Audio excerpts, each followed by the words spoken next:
2 گھنٹے میں جس کو کہتے ہیں ساری بازی پلٹ دی.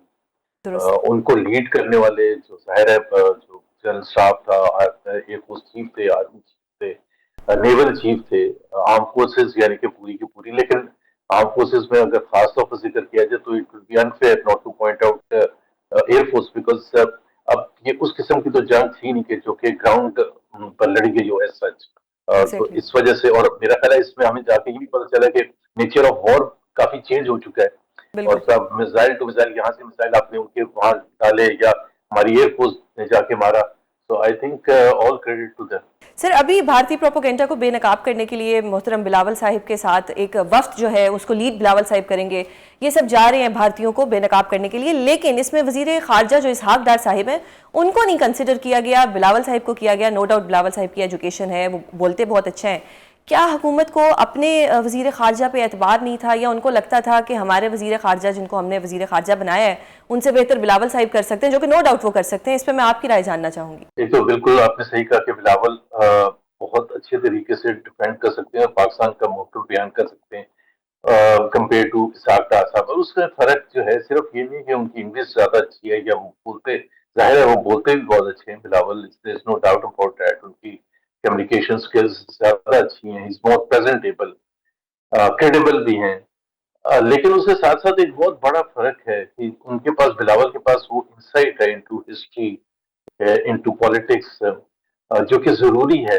پاکستان کشمیر کی ہسٹری یہ کوئی یاد کرنے کی چیز نہیں ہوتی. اگر آپ کا انٹرسٹ ہوگا تو آپ کو سب یاد ہوگا. پری پارٹیشن کے دور کا بھی کشمیر میں جو بھی سچویشن تھی, پھر پارٹیشن جس طرح سے ہوا, اس میں یہ ہم یہ کہتے ہیں, ہم کیوں کہتے ہیں unfinished agenda of the partition is Kashmir, اس کی ایک اتار چڑھاؤ بیچ میں. پھر یو این ریزولوشنز آئی, اس کے بعد شملہ ایگریمنٹ ہوا. شملہ ایگریمنٹ میں کیا تھا؟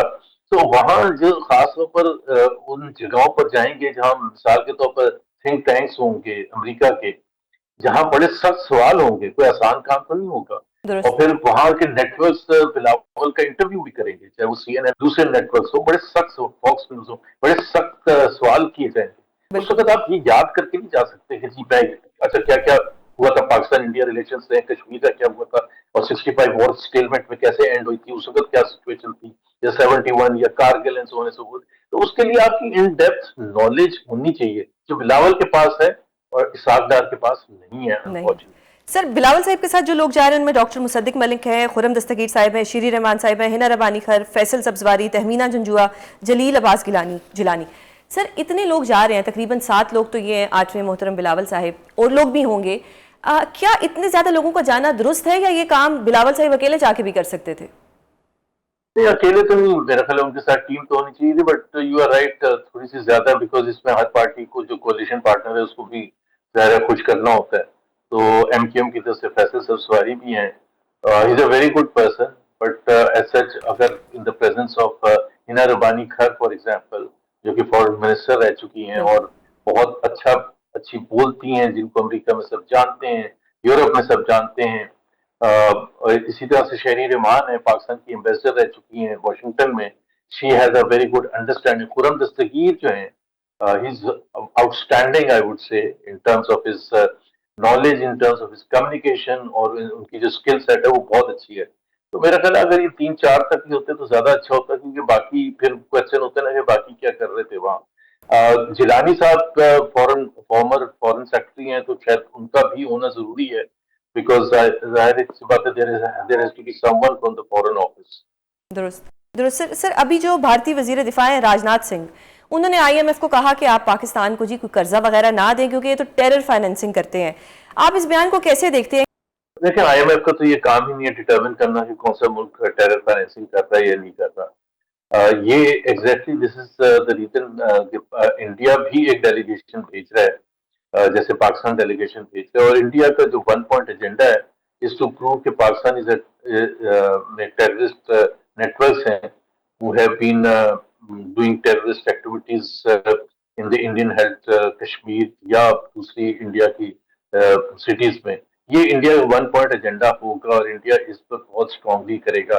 انفارچونیٹلی اس وار پیریڈ میں ہمارے خواجہ آصف صاحب نے ایسا ایک بیان دیا جو کہ انڈیا آپ دیکھ لیجیے گا سب سے زیادہ استعمال کرے گا اس کو, جی وہ ہوگا کہ جی ہمارے پاس یہاں رہے ہیں ٹیررسٹ نیٹورکس، جن کو ہم نے ٹرین بھی کیا ہے، فنڈ بھی کیا ہے اور مینج بھی کیا ہے، بٹ ہم ان کے کہنے پر کر رہے تھے، امریکہ کے سر اس ڈیمیج کنٹرول کو ہم کیسے کنٹرول کریں گے؟ اس ڈیمیج کو ہم کیسے کنٹرول کریں گے؟ کسی بھی کنٹری کے لیے اس کو کیسے گھمائیں گے یہ تو بلاول ہی جانتے ہیں. میرا خیال ہے مشکل تو ہوگا. ایک ظاہر ہے پاکستان کی سٹنگ ڈیفینس منسٹر ہے، کوئی پرانے بھی نہیں ہیں، کہ کس طرح سے India will use it and that was very extremely poor on the part of Khawaja Asif to say such a thing کہ جی ہم فنڈ بھی کرتے رہے ہیں اور ہم ٹرین بھی کرتے رہے ہیں، ہم کوئی مرسنریز نہیں ہیں.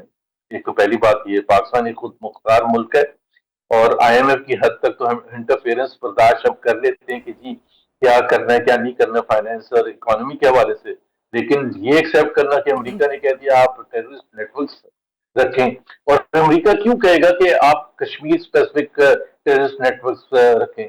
اگر امریکہ نے کہا بھی ہوگا ان دا فرسٹ پلیس، پہلے تو ماننا ہی نہیں چاہیے. دوسری بات یہ ہے کہ اگر کہا بھی ہوگا تو وہ افغانستان سے ریلیٹڈ ہے. امریکہ کا انٹرسٹ کہاں تھا افغانستان میں جو سوویٹ آکوپیشن ہوا یا 9/11 ہوا؟ افغانستان تھا، کشمیر یا انڈیا تو نہیں تھا.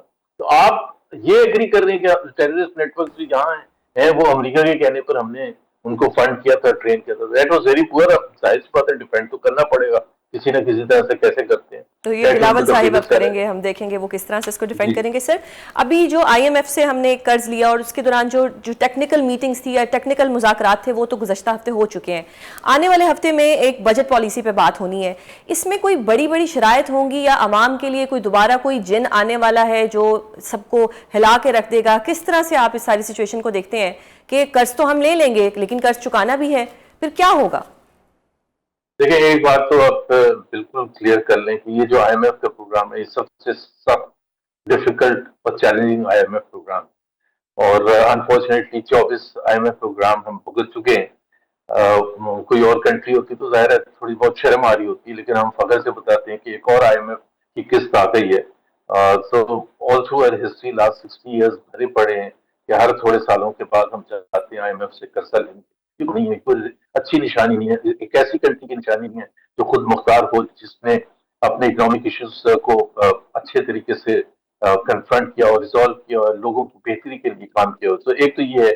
دوسری سو بہت ٹف ہے اور کنڈیشنز اور زیادہ سخت ہوں گی. بجٹ میں everything I M F کی مرضی سے ہوگا، فل اسٹاپ کاما بھی آپ اپنی مرضی سے نہیں ڈال سکتے. تو یہ تو بالکل کلیئر ہے. اب آئی ایم ایف کا ظاہر سی بات ہے پولیٹیکل اینگل نہیں ہوتا. آئی ایم ایف یہ نہیں دیکھتی کہ آپ کے لوگوں کے لیے کتنی مشکلات ہوں گی، اور یہ بجٹ جو ہے یہ پچھلے بجٹ سے بھی سخت ہوگا. ایک یہ کہ ظاہر سی بات ہے جو کہ ایکسپیکٹ کیا جا رہا ہے کہ ظاہر ہے وار کا کچھ کاسٹ بھی پے کرنی ہوتی. تو ایک بہت سے لوگوں نے پوائنٹ آؤٹ کیا ہے کہ جی کچھ سسٹمز ہمیں امپروو کرتے ہیں، ہماری ڈیفینس اسپینڈنگ کو بڑھانا پڑے گا. اب اس وقت سچویشن یہ ہے کہ کوئی بھی کھڑا ہو کے یہ نہیں کہہ سکتا کہ جی ڈیفینس اسپینڈنگ نہ بڑھائیں. تو جب وہ بڑھائیں گے تو ظاہر سی بات ہے لوگوں کے لیے مشکلات اور ٹیکسز میں اضافہ ہوگا. مطلب کہیں سے تو پورے کیے جائیں گے نا. سو وہ جو ابھی جو خبریں آ رہی ہیں جس طرح سے ٹیکس لگ رہے ہیں، یہ یاد رکھیں کہ یہ جو اس سال کا ہدف تھا وہ ہم تقریباً 1 ٹریلین روپیز سے شارٹ فال ہوگا، اور اس کے اوپر پھر ہم اس سے بھی زیادہ جو اوریجنل ٹارگٹ تھا اس سال کا اس سے بھی تقریباً ٹریلین یا اس سے بھی زیادہ کا ہم ایک پروجیکٹ کریں گے آئی ایم ایف کے کہنے پر. اس کا مطلب یہ ہوگا کہ ہمیں اور زیادہ ٹیکس لگانے پڑیں گے. ایک تو انڈیا ایگریکلچر ٹیکس ہے جس کا قانون پاس ہو چکا ہے، لیکن آئی ایم ایف چاہتا ہے کہ جی اس سے اب آپ وہ ہدف حاصل کریں کہ جی ہم کلیکشن بھی بڑھے اور وہ کنٹریبیوٹ کرے آپ کے ٹیکس کلیکشن میں. اسی طرح سے وہ دوسرے ایریاز میں، لیکن اس میں جو سب سے زیادہ اس سال میں پسا ہے جو مڈل کلاس ہے، جو سیلریڈ کلاس ہے، انہوں نے کو تقریباً 450 سے لے کے 500 بلین روپے ٹیکسز کی مد میں دیے ہیں، اور وہ ان کے لیے ظاہر آسان نہیں ہے. ان کی پرچیزنگ پاور نیچے گئی ہے. جو سب سے امپورٹنٹ طبقہ ہے پاکستان کے لیے، جو کنٹریبیوشن کے پوائنٹ آف ویو سے پڑھا لکھا طبقہ ہے، سیلریڈ کلاس ہے، سو ان کے لیے اور جب ٹیکسز لگیں گے تو ظاہر سی بات ہے ایک ریاکشن تو آئے گا اور سختیاں تو ہوں گی. بالکل سر بہت شکریہ پروگرام میں اپنا قیمتی وقت دینے کے لیے. ناظرین پروگرام کا وقت ختم ہوتا ہے. اگلے ہفتے آپ سے دوبارہ ملاقات ہوگی. اپنا بہت خیال رکھیے گا. اللہ حافظ.